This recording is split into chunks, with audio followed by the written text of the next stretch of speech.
Hi guys, இன்றைக்கி என்ன வீடியோன்னு பார்த்தீங்கன்னா, அம்மாவோட பர்த்டேக்கு முன்னாடி நாள் தான் இது. ஆக்சுவலாக இந்த விலாக் எடுத்து 3 to 4 days கிட்ட ஆயிடுச்சு. எடிட் பண்ணி போட டைம் இல்லாத நான் வச்சிட்ருக்கேங்க. இந்த மாதிரி எவ்வளோ வீடியோ வெயிட்டிங் லிஸ்ட்டில் இருக்குது தெரியுமா. ஸோ தம்பியை வச்சுட்டு என்னால் எடிட் பண்ண முடியல. என்ன பண்ணுறது, இப்போ கூட அவர் ஒரு சைடு விளையாடிட்டு இருக்காப்புல, நான் ஒரு சைடு எடிட் பண்ணிகிட்ருக்கேன். இப்படி தான் போயிட்டுருக்கு. அப்புறம் அம்மா, பாப்பா, அப்பா 3 பேருமே வந்து பைக்கில் போயிட்டாங்க. நானும் அக்காவும் தான் பஸ்ஸில் போகிறோம். ஸோ நம்மளுக்கு பஸ்ஸு செட் ஆகிடும். அம்மாவுக்கு வந்து பஸ்ஸு செட் ஆகாத காரணத்தினால அப்பா கூட கிளம்பிட்டாங்க. நாங்கள் தான் அமுச்சு விட்டோம். எங்கள் அம்மா வந்து நீ போம்மா, நான் இருக்கிறேன் தான் சொன்னாங்க. இல்லை நீ போம்மா, உனக்கு பஸ்ஸு ஒத்துக்காதுல்ல அப்படின்னு சொல்லிட்டு எங்கள் அம்மா அமுச்சு விட்டுட்டு நாங்களும் பின்னாடி பஸ்ஸில் போயிட்டோம். அப்படியே ஆயா வீட்டில் போய் ஒரு விசிட்டை போட்டுட்டு போகலான்னு சொல்லிட்டு தான் ஒரு பிளானில் நாங்கள் போனோம். எங்கள் ஆயாவெல்லாம் பார்த்து ரொம்ப நாள் ஆகுதுன்னு சொல்லிட்டு சரின்னு சொல்லி அங்கே போய் பார்த்தா எங்கள் அத்தை வந்திருக்காங்க. எங்களுக்கே தெரில, சர்ப்ரைஸ் விசிட் தான் இது. சரின்னு சொல்லிட்டு அவங்கள பார்த்து ரொம்ப நாள் ஆகுது, அவங்கக்கிட்ட பேசி ரொம்ப நாள் ஆகுதுன்னு சொல்லிட்டு அவங்க கூட உட்காந்து கொஞ்ச நேரம் நாங்கள் பேசி விளையாடிட்டு இருந்தோங்க.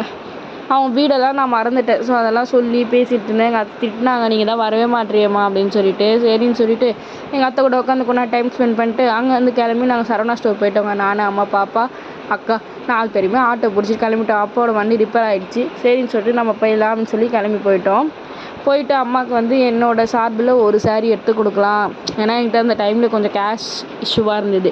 ஸோ அதால் ஒரு சாரீ மட்டும் அம்மாவுக்கு எடுத்து கொடுத்தேன். அம்மா ஒரு 2-3 சாரீ அவங்க எடுத்துக்கிட்டாங்க. அப்பா வேறு காசு கொடுத்துருந்தாங்க எடுத்துக்க சொல்லி, அதுலேயுமே எடுத்துக்கிட்டாங்க. அது அப்படி தாங்க போச்சு.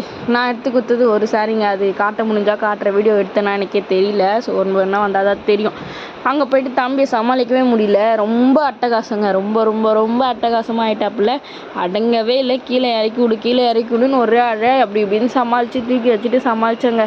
நான் கொஞ்ச நேரம் முக்கால்வாசி அம்மா தான் வச்சுன்னு இருப்பாங்க. அம்மா கூட எங்கன்னா வெளியே போனாலே அம்மா தான் பலியாடி என் புள்ளியை தூக்குறதில்ல. ஸோ அம்மா தான் வச்சுட்டு முக்கால்வாசி சமாளித்தாங்களே. சமாளித்து எப்படியா அம்மா வந்து எப்படின்னா சாரீ மேலே ரொம்ப ஒரு இது எப்படி சொல்கிறது, ரொம்ப பிடிக்கும் அம்மாவுக்கு சாரினாலே. எங்கள் வீட்டில் வந்து பார்த்திங்கன்னா ஒரு பீரோ ஃபுல்லாகவே சாரீ இருக்கும். அதுவும் வைக்க இடையில்லாத இருக்கும். அந்த மாதிரி இருக்கும்போது இன்னும் எடுத்துகிட்டே தான் இருப்பாங்க எங்கள் அம்மா. மாதம் சேலரி வாங்கும் போதெல்லாம் 2-3 சாரீ அவங்க எடுத்துப்பாங்க. ஏன்னா வேலைக்கு போகிறாங்களா, ஒரே சாரீ கட்டிட்டு போக முடியாதுன்னு சொல்லிட்டு அந்த மாதிரி எடுத்துப்பாங்க. அப்படி தான் எடுத்துகிட்டு அப்படியே ஒரு கடைக்கு போயிட்டு அங்கேருந்து எங்கள் ஹஸ்பண்ட் வந்துட்டாங்க. ஹஸ்பண்ட் வந்தோடனே எங்கள் அம்மா வந்து நீ போம்மா, நாங்கள் பஸ்ஸில் வரோன்னு சொல்லிட்டாங்க. தம்பி வர தூக்கத்துக்கு அழுதுந்தான். சரின்னு சொல்லிட்டு அங்கேருந்து எல்லாேருக்கும் பாய் சொல்லிவிட்டு பிளேன் கிஸ்லாம் கொடுத்துட்டு கிளம்பிட்டார் அவர். கிளம்பிட்டு அங்கேருந்து போயிட்டு நாங்கள் ஒரு கடைக்கு போயிட்டு ஸ்நாக்ஸ்லாம் வாங்கிக்கிட்டு நாங்களுமே வீட்டுக்கு போயிட்டோங்க.